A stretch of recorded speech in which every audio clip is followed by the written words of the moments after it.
The Nuclear and Industrial Safety Agency says even if radioactive substances are released, anyone outside a 10-kilometre radius of the number 1 reactor will be safe. That'd be great.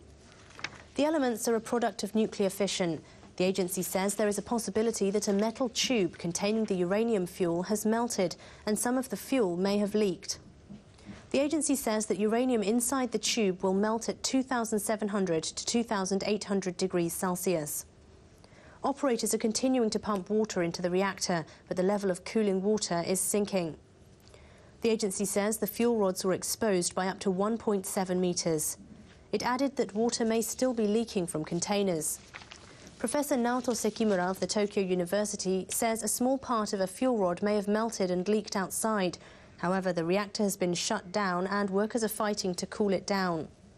He added that the fuel is almost entirely inside the reactor and the residents in the area should act calmly. Japan's Transport Ministry says about 80,000 people live within a 10-kilometre radius of the Fukushima No. 1 plant.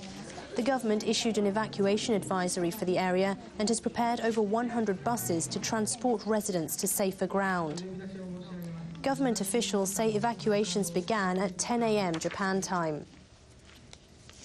Now back to the story of Japan's nuclear emergency and concerns about one reactor that is dangerously close to overheating.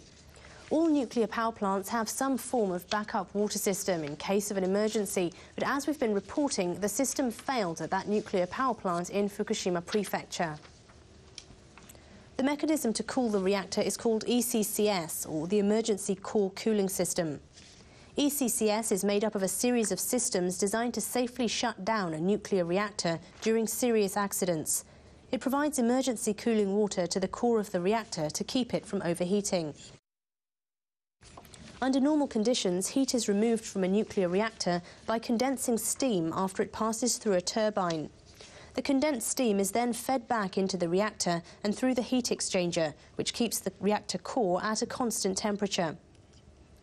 The quake-hit Fukushima No. 1 plant has a total of 13 diesel generators to operate the ECCS, but the operator of the plant, Tokyo Electric Power Company, says all the generators failed because of the quake.